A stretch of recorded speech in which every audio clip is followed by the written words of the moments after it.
In this tutorial, we're going to talk about the 5 Unity tips and tricks that I believe every Unity user should know. And at the end of the video, I'm also going to be doing something special because we've hit a certain milestone in subscribers. I'm just going to be giving something back to you guys, so stick around for the end of the video. Anyways, cue the intro. Let's do this.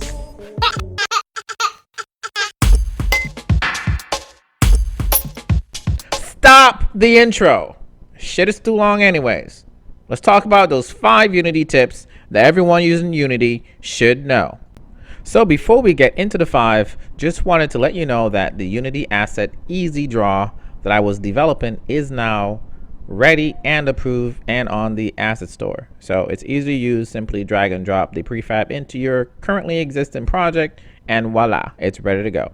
Anyways, let's start off with the 5 elements, and just as a warning, none of the elements are ordered in like 1 being the best or 5 being the least important. There's no importance factors here. There's just 5 elements that I slapped together.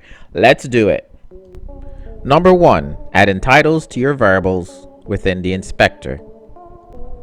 To add titles to your variables, you have to start with the attribute header, and then with parentheses and quotes, just go ahead and type whatever you want the title to be.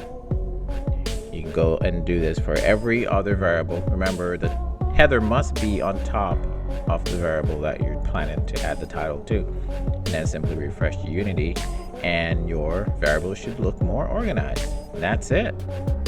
Number 2, similar to number 1, but adding space between your variables within the inspector. When you're working on a big project, sometimes a lot of variables can just look a little bit unorganized. Simply use the attribute space with parentheses and then the number in pixel, and you can create a nice like space kind of distinguisher between your variables. So for example, combining this trick with trick number 1, you can not only have titles, but now you can also have some space in between them, which makes everything look nicer and cleaner, the way I like to work. Number 3, making a private variable show in the inspector. In some occasions, you're forced to use private variables, but what happens if you want to show them in the inspector so you can drag and drop your object to connect your references? Simply use the word serialized field within the attributes right on top of the variable that's private, and that will make it show up in the inspector. Keep in mind that what this actually does is serialize the variable. So for any reason you like to serialize your variable but you do not want it to show in the inspector, then the keyword is not deserialized field or unserialized field. It's actually hide in inspector. This attribute here does serialize the variable but just hides it from the inspector.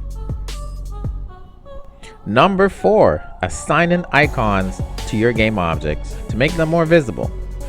When you're working in a large project with multiple game objects, sometimes it's hard to find that one that you're looking for.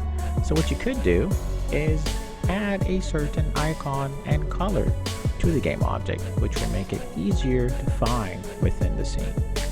Also, you can use the widget slider that would increase the size of all the widgets in the scene, just to make it a little bit more visible.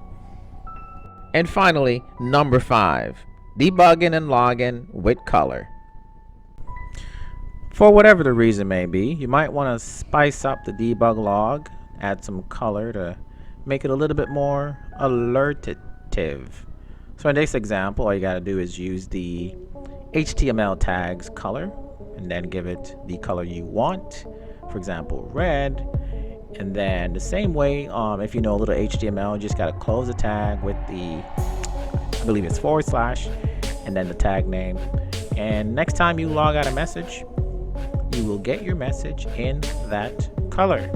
Of course, you can use more than one tag in the same string, so you can have some be red and maybe this part here, I'll have this part be green. And just don't forget to save. And now I should have a red and green message. And that's it, guys. And finally, I just wanted to thank you guys for the awesome support that you guys are showing here. We're up to about 180 plus subscribers. I know for a lot of YouTubers out there, it might not be a lot, but for me, 180 plus is a lot. That's as most as this channel's have. So really appreciate it, and I just want to give something back to you guys for that awesome support. The asset that I just released, I'm actually giving it away for a full 24 hours, and so I wanted to give you guys here the voucher code. So definitely go check it out. It's that easy draw asset, completely free for you guys for 24 hours, just because you guys are awesome and for checking out this video. Okay guys, have a good day and see you in the next one.